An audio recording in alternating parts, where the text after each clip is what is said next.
ಲಾಠಿ charge ಮಾಡಿದ್ದು ಖಂಡನೀಯ. ಒಂದು ಲಿಂಗಾಯತ ವೀರಶೈವ ಸಮಾಜದ ಮೇಲೆ ಲಾಠಿ ಚಾರ್ಜ್ ಮಾಡ್ತಾರಂದ್ರೆ ಖಂಡನೀಯ. ಬಂದು ಭೇಟಿಯಾಗಿ ಅರ್ಜಿ ತೊಗೊಂಡು ಮಾತಾಡಬೇಕಾಗಿತ್ತು.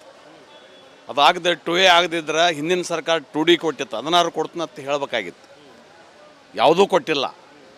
ಸಿದ್ದರಾಮಯ್ಯನ ಸರ್ಕಾರ ಲಿಂಗಾಯತ ವಿರೋಧಿ ಸರ್ಕಾರ. ಲಿಂಗಾಯತರ ಎಲ್ಲರೂ ಈ ಬರುವಂಥ ಸಂದರ್ಭದಲ್ಲಿ ಪಾಠ ಕಲಿಸ್ಬೇಕನ್ನುವಂಥ ನಾ ಲಿಂಗಾಯತ ಸಮಾಜಕ್ಕೆ, ವೀರಶೈವ ಸಮಾಜಕ್ಕೆ ಒತ್ತಾಯ ಮಾಡಿ. ಲಾಠಿ ಚಾರ್ಜ್ ಮಾಡಿದ್ದು ಖಂಡನೀಯ. ಒಂದು ಲಿಂಗಾಯತ ವೀರಶೈವ ಸಮಾಜದ ಮೇಲೆ ಲಾಠಿ ಚಾರ್ಜ್ ಮಾಡ್ತಾರಂದ್ರೆ ಖಂಡನೀಯ. ಬಂದು ಭೇಟಿಯಾಗಿ ಅರ್ಜಿ ತೊಗೊಂಡು ಮಾತಾಡಬೇಕಾಗಿತ್ತು. ಅದಾಗದೆ 2A ಆಗದಿದ್ರೆ ಹಿಂದಿನ ಸರ್ಕಾರ 2D ಕೊಟ್ಟಿತ್ತು, ಅದನ್ನಾರು ಕೊಡ್ತೀನಂತ ಹೇಳಬೇಕಾಗಿತ್ತು. ಯಾವುದೂ ಕೊಟ್ಟಿಲ್ಲ. ಸಿದ್ದರಾಮಯ್ಯನ ಸರ್ಕಾರ ಲಿಂಗಾಯತ ವಿರೋಧಿ ಸರ್ಕಾರ.